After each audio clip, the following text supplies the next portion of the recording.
Hey everybody, Jason Burmis here, and we got a humdinger of a who whistle of a special of show for you. I hope my buddy's camera hasn't frozen because it just dipped out for a second.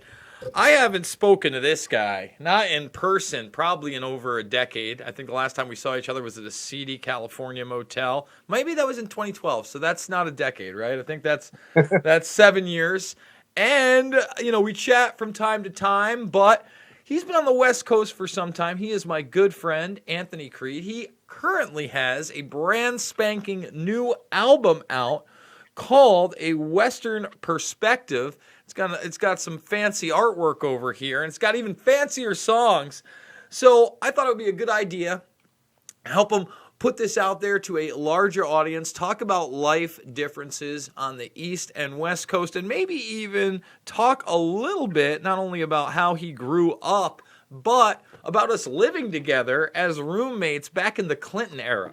A lot of people don't believe that I am a 40-year-old man, but I'm rocking the grays especially so we can have this fireside chat. But Anthony and I were roommates right around the time of Big Willie's impeachment. And times were just so different then. Gas was like $1 a gallon. Nobody thought we were going to war. The biggest worry in my life was, what I was going to do after the bars closed at 2 a.m. So, Anthony Kreed, great to have you here.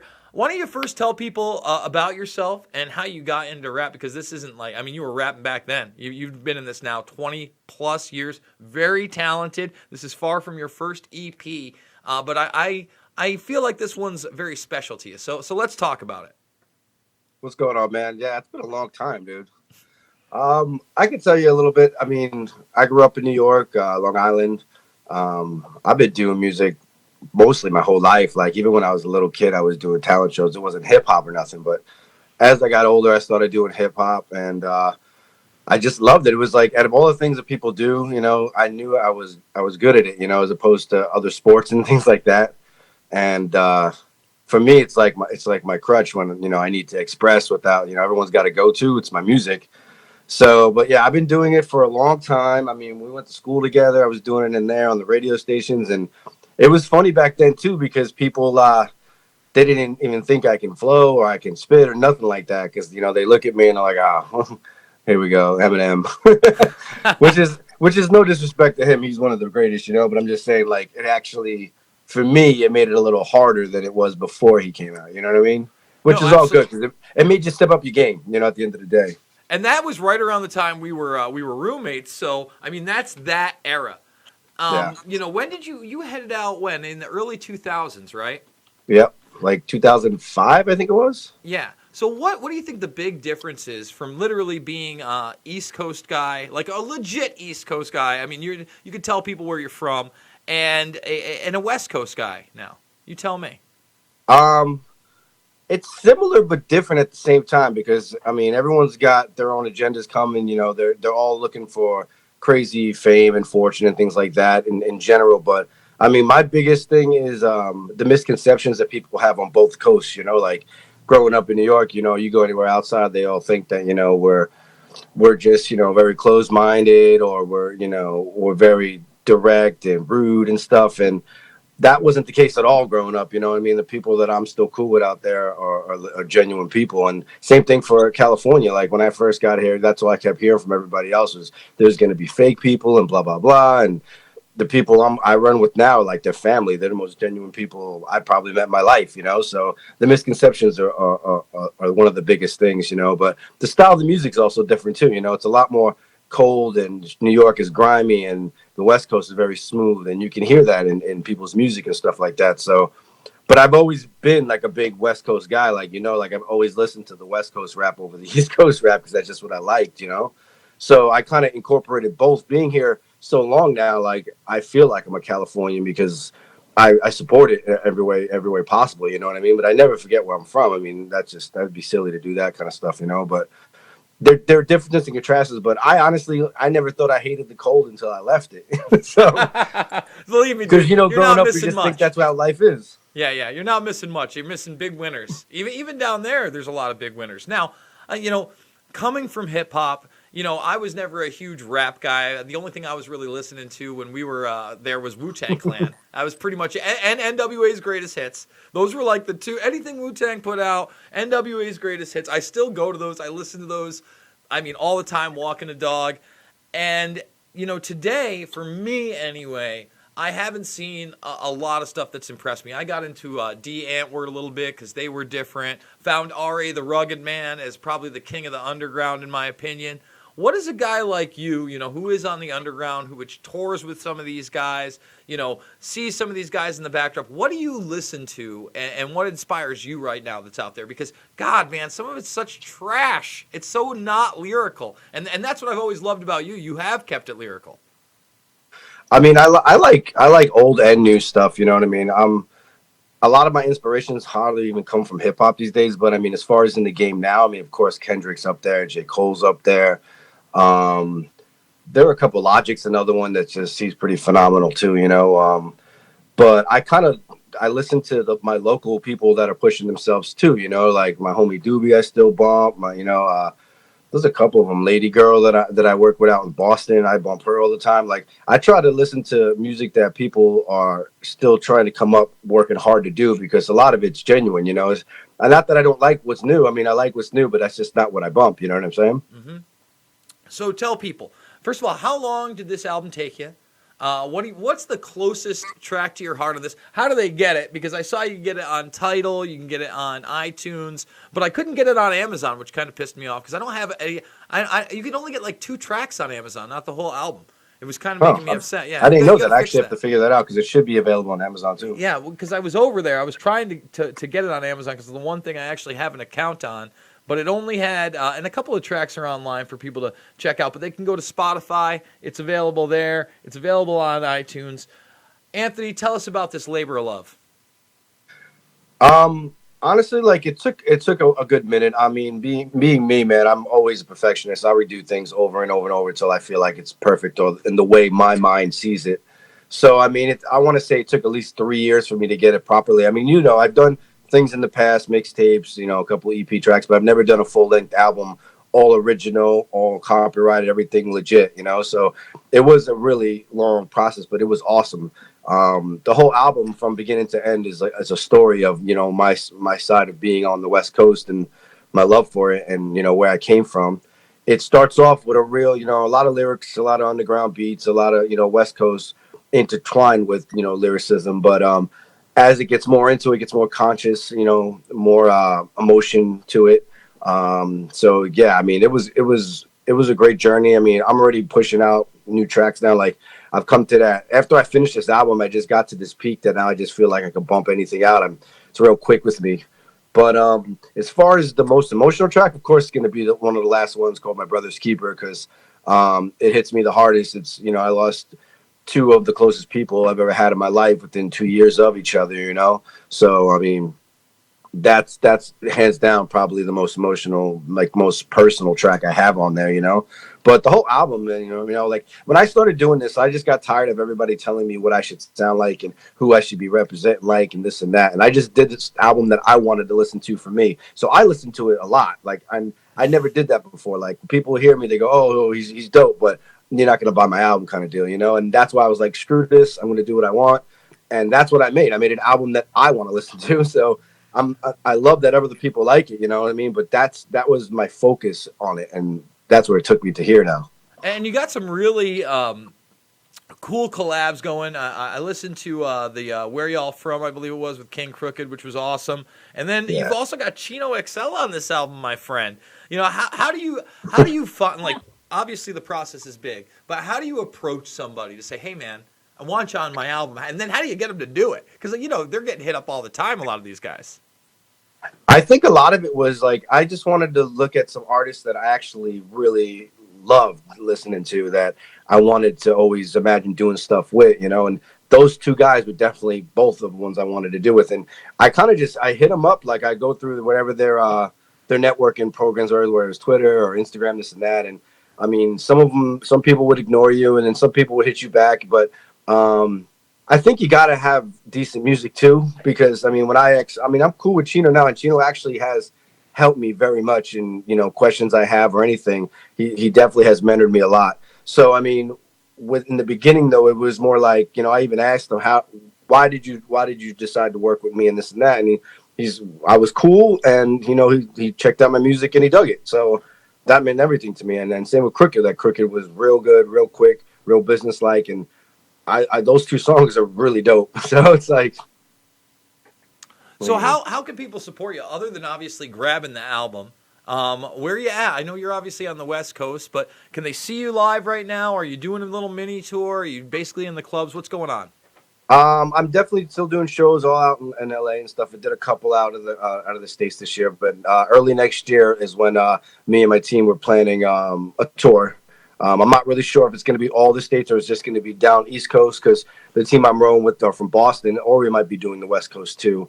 But it's right now the album is available on iTunes. It's available on Spotify. It's all that. It's getting a good response too. I mean, I know not everyone's gonna like it, but for the most part, I'm surprisingly overwhelmed with people loving what I put out. So well, everything I've heard is awesome, dude. I mean, not that you were bad. I mean, but it's very well produced. It's very well together. And what I do like is a lot of the hooks you're bringing back.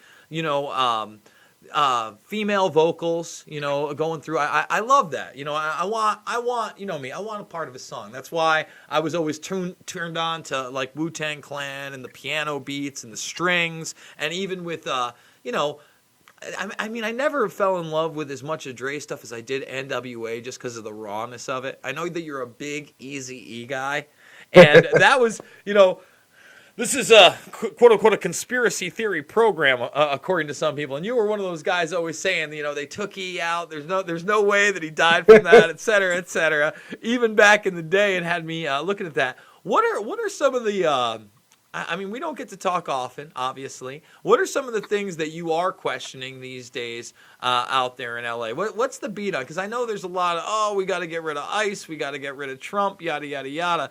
But is there more than that going on? Like, what's going on out there? You tell me. I mean, I'm a big supporter of DACA, and I think that's one of the things that are getting misconstrued, the way he talks about it. And because if you really know about DACA, you really can't be a criminal. You can't do anything really bad to be that kind of. So try to get rid of that to kind of appease your team or your side, whoever you're on.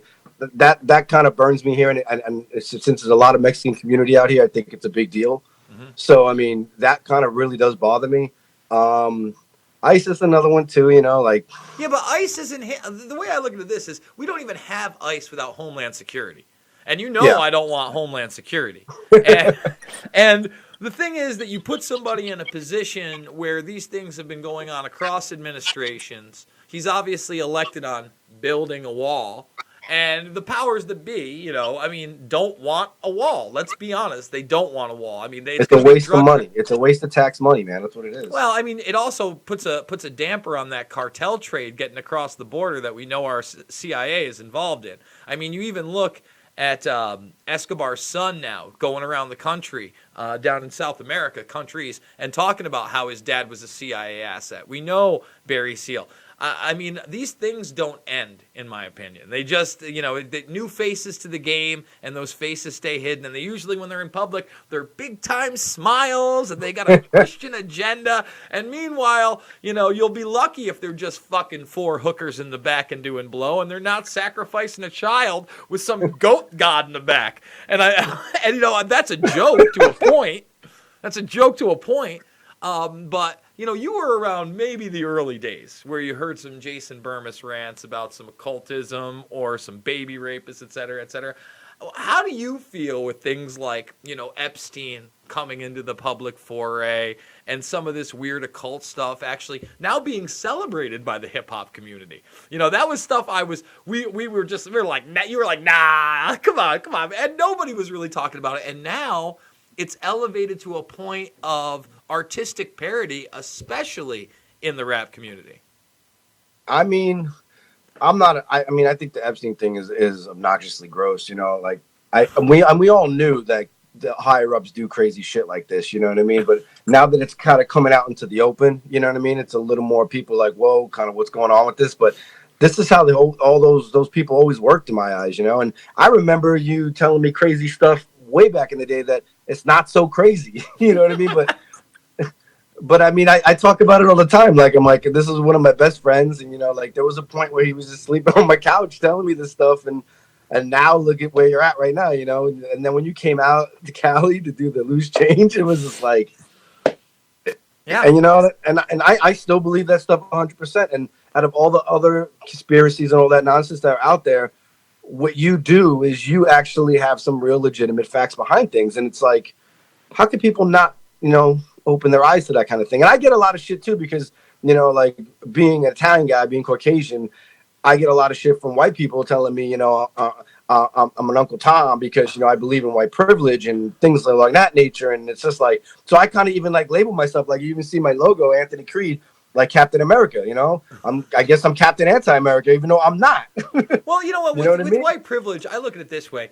Maybe in this country, but more than likely, it's that poor white people, the people in the trailer parks, they're getting the end of it too. And I know you've seen that too. And I grew up poor, obviously sleeping on your couch. And I certainly, had no way with police officers. I just kind of stayed out of trouble. People in my position, they got no way. And when you go to another country, right? I remember.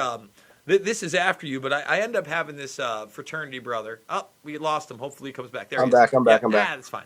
And he was from India, and his father was part of the De Beers Diamonds fortune there. So, he just had a ridiculous amount of money, barely spoke English, but he was always complaining about how he couldn't get laid here, even though he had all this money, and he always had these girls hanging out with him, but they'd just be there for the free drinks.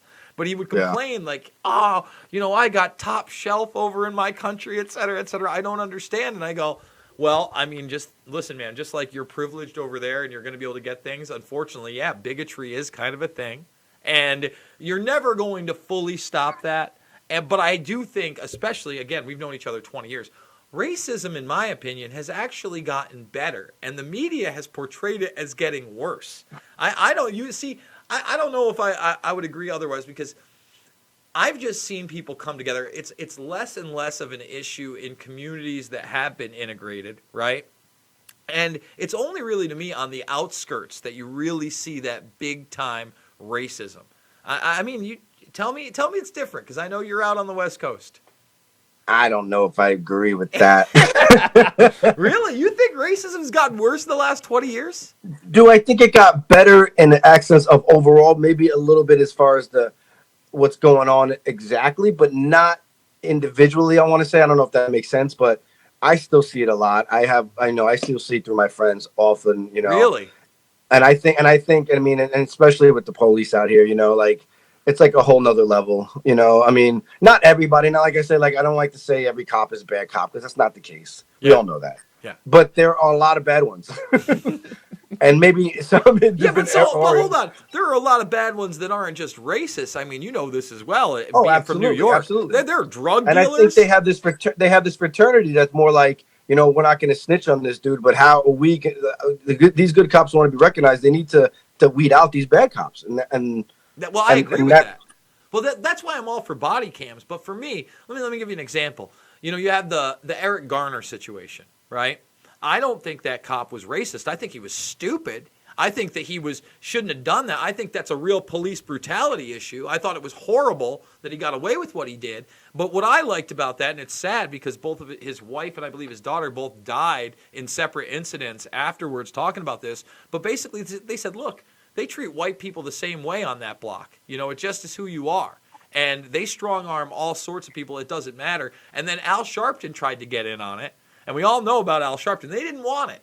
I mean, Al Sharpton, this guy that they put out as kind of like a civil rights leader. You got to remember, he's a hired gun for the mob, according to Michael Francesi. He gets caught on that video in a black cowboy suit talking about kilos of cocaine and then becomes an FBI snitch. And then he gloms onto fame race baiting with Tawana Brawley, which, I remember that case. Most people don't. I know it was your era too. But where you had a woman claiming she had been sexually abused, raped by white cops, and had feces smeared on her.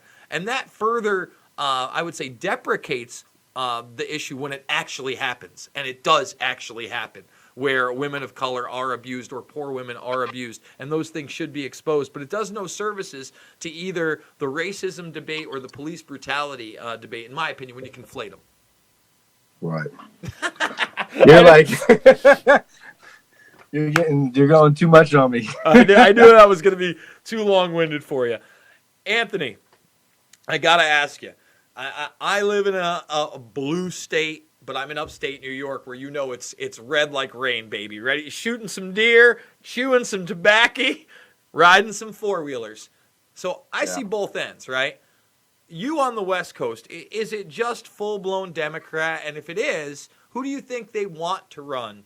I mean, who's your feeling California wants to be president out of that clusterfuck of Democrats running? I mean, being honest with you, it is mostly Democrat, but there are like pockets, like Orange County is very Republican. I know that. I personally am rooting for Bernie. I like Bernie Sanders. He's not going to be running, dude. His heart. I'm going to be doing a broadcast today.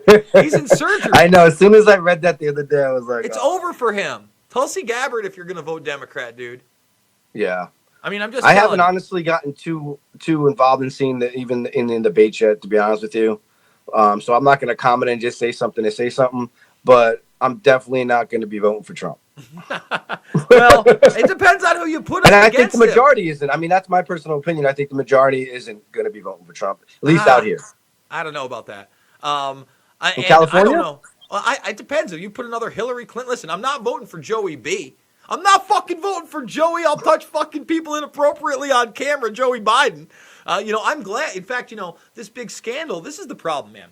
And, again, we haven't had this conversation, but everybody knew what Trump was when they voted for him. Let me explain. One, everybody knew he was a womanizer and misogynist. He was on Wife 3. I know you grew up in the 80s. The Marla Maples scandal was all over the place. The guy owned beauty pageants. He was not shy about going on TV like Oprah Winfrey and being an open misogynist. One. Two, we all knew he was a fucking gangster. He built Atlantic City. The man built a place where organized crime would thrive through the gambling industry, and it would have construction to do so. If you believe that you build a city in New Jersey that has casinos and the mob is not involved, you're retarded. I know I'm not allowed to say that word, but you are.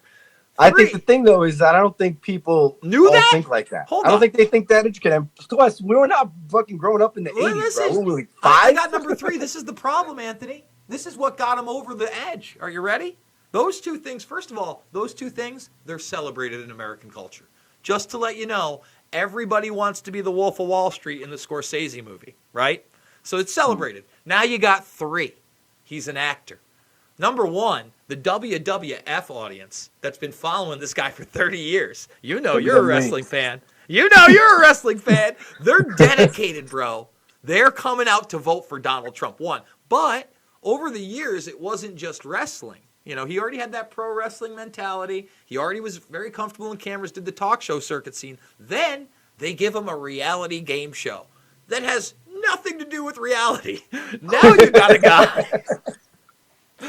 Now you got a guy in front of a camera, literally probably, 20, 30 hours a week probably. He's got to shoot that take after take after take, honing his craft. He'd already talked about going into politics. But then, all right, you got all those things. But then you've got him up against a vicious murderer and drug dealer, Hillary Clinton. And I will throw that out there right now. Sorry, you might not. I think that's what it is. I think anybody else he would have went against, he probably would have won. I think there would. Listen, you put a Rand Paul instead of Trump on the Republican ticket, I'd rather have that, right? But when you had the Democrats have nobody, like I'd go Tulsi Gabbard. Tulsi Gabbard gets in as a Dem, I'd probably vote her in my consciousness. If it gets so bad, if we end up in Iranian war, I'll vote third party. But I'm not voting Kamala Harris. I'm not voting Cory Booker. I'm not fucking voting Pete Bootlicker or any of those guys, man. They just can't do it. And I think that a lot of people see that. And there's more money in their paychecks. Look, we live in a society now, if you're not working 2 jobs, it's kind of like, whoa, how'd you do that? I mean, even one where you have benefits, which is harder and harder to get. For instance, Trump puts out the unemployment numbers at record lows. Yeah, but everybody's underemployed. You know, people at my and your age level, a lot of them, you know, we're looking at retirement in 10 years. I'm working till I'm dead. I mean, straight God bless, I do what I do. You know, I guess if they cut my tongue out or something, I'll just have to start writing and editing again and have someone do the voiceover. But you know, I just see a very different world than the one when we were kids we were promised, right? Everything was cheaper. I mean, way cheaper. There was no glimpse of war. I mean, 99 especially. I remember the year 99. It was a good year, Anthony. You know, Yeah, we had the Knicks almost won it. all the hope in the world, man. I was thinking about, remember, I went and took the ASVAB test with Danoff to join the National Guard. And he ended up getting blown up in a tank in Iraq and losing hearing in one ear. I mean, we live in a crazy world. So we've been down for 25 minutes. I want to get back to the album. I want to talk about that. Again, it is A Western Perspective. You can grab it on Spotify, iTunes. I haven't found it on Amazon, but I'm hoping we can find it on Amazon. But Tidal, all those other things. If you had to pick a track that's the banger, the mother flippin' banger on this thing, which one's the banger? It's either the Western Perspective self-title song, or I honestly think it's Where You're At with Crooked. And why? I mean, those are my two favorite songs. I mean, the Western Perspective, I mean, the hook on it, the story on it, it's a complete emotional, great song to me, you know, and Where You're At is just it's a lyrical, boom bat in your face kind of hip hop track, you know, and I miss those tracks, you know what I mean? So I try to inquire them throughout the album, you know, but I mean, and I know you have a lot of people that, you know, follow politics on these podcasts and stuff, but I do, you know, kind of mention here and there. I don't go too deep into stuff, but the You Are the Reason is probably the most, just because, you know, a lot of the, you know, stereotypical things I try to go through and stuff, and just kind of, you know. So I'm gonna let it wrap up like this. Anthony, how do we make the world and this country a better place in 2020? Do we get Kreed 2020? Is that what it is? Burma's Kreed ticket, or what do we do? How do we do it, buddy? Now, you can run. I support you. You ran, but I ain't running. I support you. I'll be your music. You know, like, and I'm gonna get you sucker. You follow around with crazy music as you walk around to different debates. Sounds good. Listen, next time I'm out west, we have to get together. And honestly, if you're gonna do East Coast tour, man, let's get together and let's shoot you a music video. And we'll definitely do that. Yeah. And I'll do that on the arm because it's something I've always wanted to do with you anyway. And I got more camera gear than you can imagine at this point. Maybe I can get Disco Dylan Avery, my partner in crime on the Loose Change series, to come and help me out on that too, because he's out in upstate New York over in Otsego. So much love, brother. The album is A Western Perspective. I am telling people to go grab it, and I'll see you on the flip side, bro. I appreciate you, brother. All right, I'll talk to you soon, man. Love Later, him. man. There's a really good friend going, guys. And you know, I don't talk to him enough. But go check the album out. You can check out, I believe, A Western Perspective on his YouTube channel for free, which is the title track he was just talking about. And make sure to thumbs this video up, share it with others. If you like my work, if you like something a little different, you know, getting to talk to somebody maybe we weren't talking to every day or wouldn't otherwise be, you know, thumbs this video up, give it a share. I like doing these interviews. I think it's fun. I'm doing 3 to 7 videos a day. Hopefully I'm going to have Robbie Martin on later to talk about that Bernie Sanders situation, but we cover all sorts of things. It's not about left or right. It's always been about right and wrong. And I want to thank all the Burmese Brigaders out there that have got me to 34,500 subs. We'll be at 40K and 50K soon enough, I promise you. With that being said, I love you guys, and I will see you on the flip side.